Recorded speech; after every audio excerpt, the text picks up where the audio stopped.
So మనం ఈరోజు global హాస్పిటల్కి కోర్ట్ పర్మిషన్కి అప్లై చేసి సెర్చ్ అండ్ సీజర్ కోసం రావడం అయితే జరిగింది.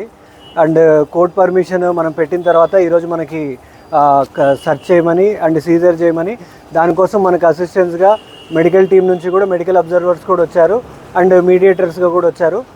వీళ్ళ సమక్షంలో ఏవైతే దీనికి సంబంధించిన మెటీరియల్ ఏదైతే ఉందో, మెడిసిన్స్ అవ్వచ్చు, మిగిలిన ఏదైతే రెలవెంట్ మెటీరియల్ ఉందో అవన్నీ కూడా మేము సీజ్ చేయడం జరిగింది. సీజ్ చేసి పంచనామా డ్రాప్ చేసుకొని మేము మళ్ళీ కూడా రేపు కోర్టుకి సబ్మిట్ చేయడం కూడా జరుగుతుంది.